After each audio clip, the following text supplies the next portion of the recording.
Asik talaga. Achuchu. Naka-energy na ba ang lahat?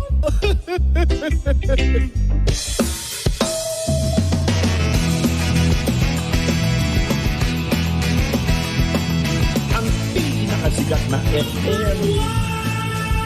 Energy FM. Araw at gabi mo'y tunay na sasaya dito. Sagot namin, tugtugan, kantahan, walang patid na tawanan at kulitan. Huwag mong sabihin radyo, sabihin mo Number 1. energy. Ito ang number 1, 06.7 Energy FM. Sa bahay, opisina, kotse, taxi at jeep. What? Tricycle, FX, bus na masigip. O kaya? Palengke, internet, plaza, karinderya. Energy FM, nagbibigay saya. Huwag mong sabihin radyo, sabihin mo Number 1. energy. Pangga, energy kaibigan mo. Pangga, energy ang numero uno. Agad tumango na at isigaw mo. Same, pero iba. Huwag mong sabihin radyo, sabihin mo energy. Naka-energy na ba ang lahat? Lagi-lagi. Ang pinakamakulit na girlfriend mo sa balat ng radyo. Isang magandang morning sa inyong lahat. Ako pa rin po nag-iisang girlfriend mo sa radio. My name is Lindsay. Makulit pero may puso. Handang makinig sa mga kwento mo. Alam mo, feeling ko kailangan mo na siyang iwan kasi it doesn't make sense. Ang kwento sa lihim ng liham.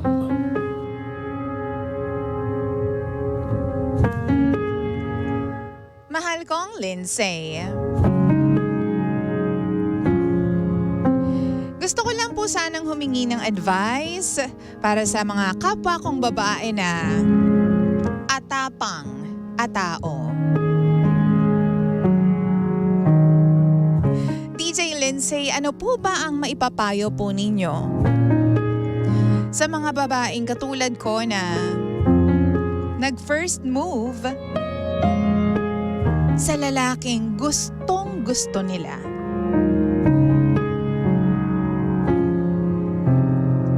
DJ Lindsay, ako po kasi yung tipo ng babae na hindi ligawin. Bata pa man ako, napapansin ko na hindi po ako lapitin ng mga lalaki. Never po akong naka-attract ng binata, mas matanda sa akin, may asawa, may girlfriend. Basta lahat-lahat. So for some time, DJ Lindsay, nawala na po ako ng pag-asa na mahanap ko pa yung lalaki na para sa akin. Pero DJ Lindsay, bigla ko pong nakilala ang lalaking ito. This guy that I really admire. Isa po siyang lead guitarist sa isang band. Pero alam ko naman po, sanay na sanay po sila na may mga babaeng sumusunod po sa kanila sa tuwing may gig sila.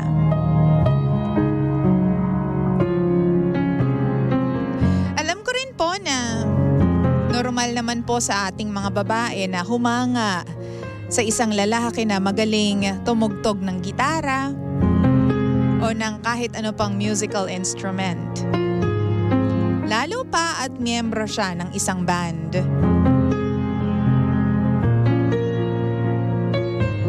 Pero kasi, parang abot kamay ko siya, DJ Lindsay.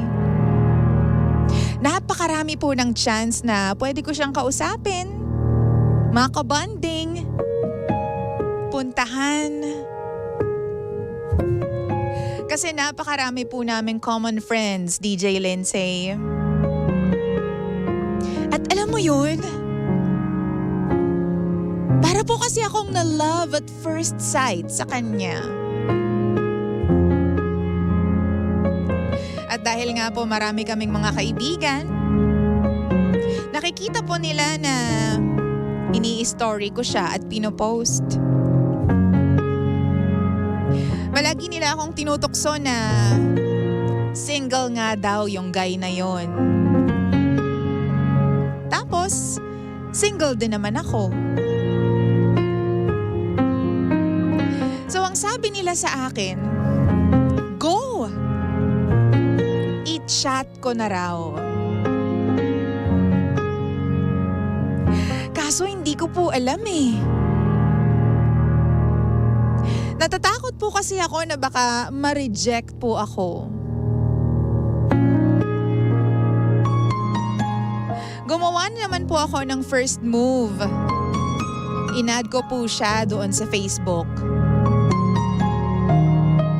Inaccept niya naman po ako. Tapos tinag ko siya sa lahat ng mga photos na pinapost ko. Nung nanood ako ng last gig nila, nag-reply naman po siya sa akin. Ang sabi niya, thank you. And I hope to see you soon. Tapos nag-reply ako sa kanya. Pero, na-scene zone lang ako. Ano po bang dapat kong gawin, DJ Lindsay? Gusto ko po talaga siya. At pakiramdam ko po, may chance naman po talaga kami. Pero paano ko po ba malalaman kung totoo nga po ba ang chance na ito? O nai-imagine ko lamang po? Sana po mabigyan niyo po ako ng advice, DJ Lindsay. Or sana po mabigyan po ako ng advice ng mga pangga natin na may kaparehong story. Please? DJ Lindsay, thank you so much. Ako po si Veronica. At ito ang lihim ng aking liham.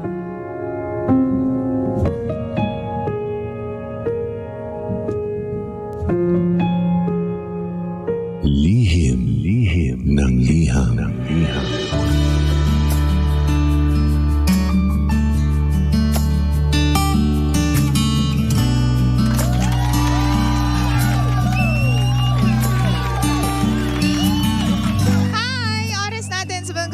Check your time, 20 minutes. Makaraan po ang alas 9 ng nagmamagandang morning.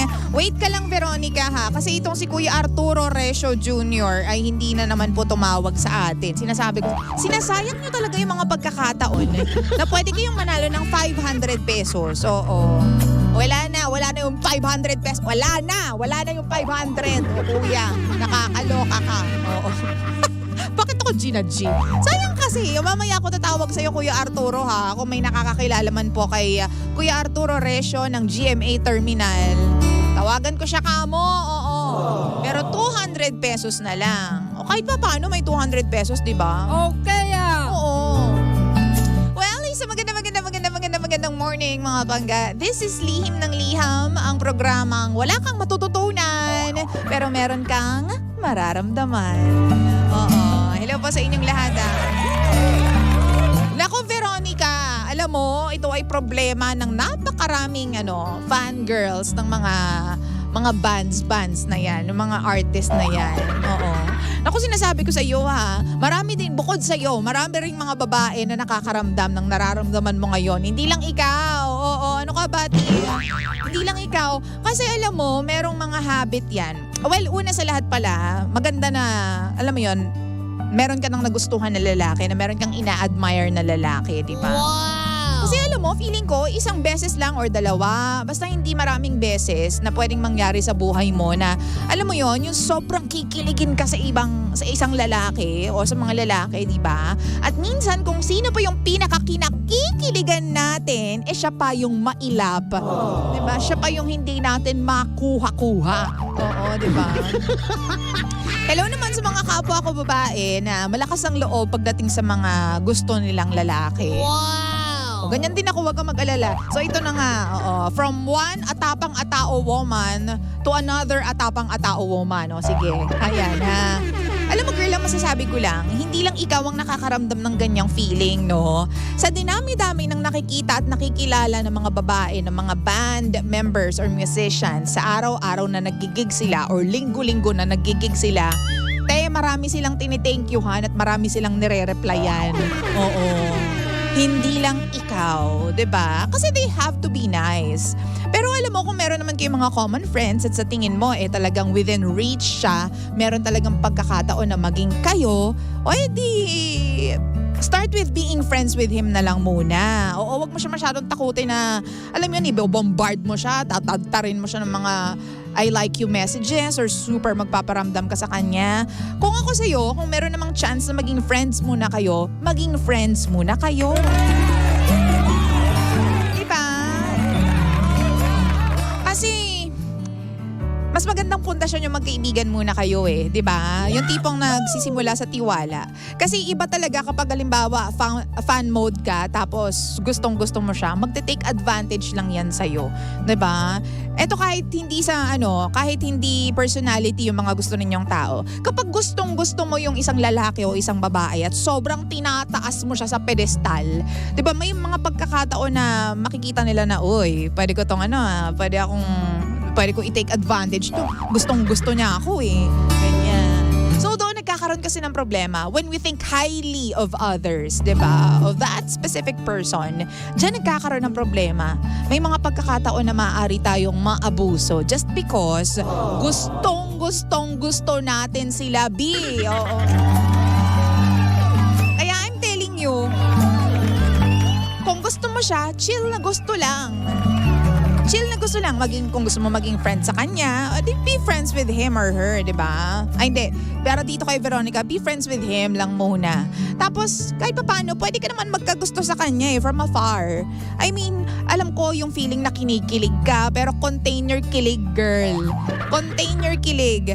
Alam mo, kapag sobrang deads ka sa lalaki, doon pa nawawalan sila ng gana. Oo. Sinasabi ko sa iyo, kapag nakikita ng lalaki na buntot ka ng buntot sa kanya, sa lahat ng gig niya, nandun ka. Kahit saan siya pumunta, nandun ka.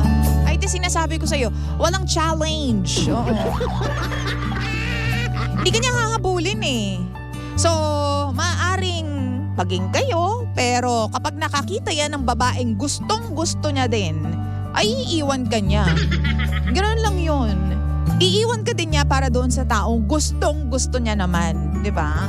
Kasi wala siyang challenge sa iyo di ba? Hindi ka pa niya hinahanap, buntot ka na ng buntot sa kanya. Oo. Yan yung nagiging problema kapag masyado nating tinataas yung taong gusto natin sa pedestal, no? Masyado parang ina-idolize natin siya, 'di ba? Masyado natin siyang ina-admire, 'di ba? But on the flip side, 'di ba? Pwede rin naman. Ito na yung letter A yung isa, letter B ito ngayon, no? Pwede rin naman na sige, maging visible ka lang kahit saan siya pumunta, 'di ba? Maging always available ka lang kasi baka mamaya siya naman yung tipo ng tao na nagbibigay halaga sa mga taong nagbibigay din ng halaga sa kanya. Wow! So dalawa lang 'yan Oo, 'di ba? Kasing klaseng lalaki. Napofall sila kapag nakikita nila na ay concern na sa akin to Kumbaga natututunan kang mahalin. Oo. 'Di ba? Tapos yung isa, medyo pag nagbigay ka ng hints na ay gustong-gusto ko to. Pwede tayong alam mo 'yun, pwede kang i-take advantage, ganyan. Oo. So, mamili ka na lang doon. Kung saan ka doon. Pero kung ako sa iyo, mas maganda kasi na mas gusto ka ng lalaki. Oo. Wow! Mas maganda na ikaw yung hinahabol ng lalaki, bakla. Oo. Kasi, yun nga, kapag halimbawa, meron siyang ibang nagustuhan na babae or may nakita siya or may nakilala siya na babae na gusto niya, maging kayo man ng lalaki na yan, iiwan ka din niya. Oo, kasi gusto niya yun eh. Diba? Tsaka na-experience ko na kasi yan yung ako yung habol ng habol kasi nga sobrang bet ko siya o bet luck ko siya. Wala rin, napagod lang din ako. Diba? Napagod ako, so tumigil ako, tapos saka binigay sa akin ni Lord yung lalaki na para sa akin talaga. Oo, mas pogi pa kaysa dun sa kanya. Oo. At saka minsan, no, kapag halimbawa, gustong-gusto natin yung isang guy, itanong natin sa sarili natin, do we really want to be in a relationship with him? Or baka naman ina-idolize lang natin siya? Kasi nga, magaling siyang tumugtog ng gitara, or magaling siyang mag-lead guitarist, ganyan. Or sikat lang yung banda nila. Minsan kasi nabubulag tayo sa fame eh, di ba? Sa kanilang personality, ganyan. Pero gusto mo ba talagang maging in a relationship with him? Kaya mo ba na tumalon sa mundo niya? Kasi ibang mundo ng mga banda, sinasabi ko sa'yo, te. Oo. Well, iba-iba kasing banda, di ba? Tapos, depende pa yan sa kung anong klaseng banda, yung kinabibilangan niya. Oo. So, handa ka ba na mag-adjust ng lifestyle mo, ng buhay mo, ng mundo mo sa kanya? So, ang tanong lang naman sa atin talaga ay ano daw ang gagawin niya. Kasi gustong-gusto niya tong lalaki na to. Be friends with him. Kung gusto mo talaga na mapansin ka niya, be friends with him. Oo. Kung gusto mong ipilit, magpatulong ka sa mga kaibigan mo. Uy, gusto ko maging friend siya. Gawa naman tayo ng paraan. Sige na. Humingi ka ng ng tulong sa kanila. Ayun, yun yung sagot ko. Sinabi ko na sa iyo mga posibilidad at saka yung mga on the sides that you have to consider kapag nagkakagusto ka or nag-a-admire ka sa isang lalaki na miyembro po ng banda. Wow! Oo, at saka yung mga ganyan, lalo na kapag personality, minsan kasi nami-misinterpret or nami-misunderstand ng mga tao, no? Na, ay, nag-reply siya sa akin. Gusto niya rin siguro ako or may gusto rin siguro siya sa akin. No! Di ibig sabihin na nag-reply sila sa'yo, they like you back. It's not like that. Ang ibig sabihin nun kasi is nagiging nice lang talaga sila because they have to be nice. Dahil, kailangan nila mag-create ng ganong energy with their circle, diba? With their market. Hindi ka naman pwedeng magsuplado dyan eh. Well, may mga suplado naman talaga. Pero kasi kung gusto mo na panatilihin, diba, yung mga followers mo, lalo na yung mga ganyan o yung mga nagpa-fangirl sa kanila, kailangan nilang magpa-sweet. Diba? Kailangan nilang maging likable and charming. Diba? Ganun dapat sila. So, wag po sana nating isipin na just because nag-reply sila, ibig sabihin nun ba, may gusto na sa'yo? Hindi ganun. Hindi. Nice lang talaga sila. Nagpapaka-nice lang talaga sila. Diba? Yung madalas nilang pagre-reply sa'yo, yung pagsama nila sa'yo. Kasi may mga ganyan eh. May mga personality na sumasama naman talaga kapag inaya mo magkape. Oy, birthday ni ganito, sama ka naman para maging special yung birthday niya. Sumasama pa rin talaga. Oo. Kasi kailangan nila ng relationship with their followers, with their, friends. Ganyan. Sana wag nating isipan ng bagyan ng ibang kulay, 'di ba? Or pag-isipan ng ibang bagay. Yung mga, 'di ba, gestures nila na pagiging nice lamang naman. Kasi doon nagkakaroon ng problema eh. Oo. Nami-misinterpret, nami-misunderstand, ganyan ng mga tao. Nabibigyan ng ibang kulay, 'di ba? Ang gusto lang naman nila is to be nice, 'di ba? At maging approachable, maging kind, maging sweet, ganyan. Sabi po ng mga pangga natin, sabi ni Ate Rovi, masarap magkaroon ng jowa na tayo ang nililigawan ng lalaki. Truly, sabi ni Danny Jung, hindi kanyan type be. Malalaman mo naman kasi kapag type ka rin ng isang tao. Oy, totoo yan ha. Oo.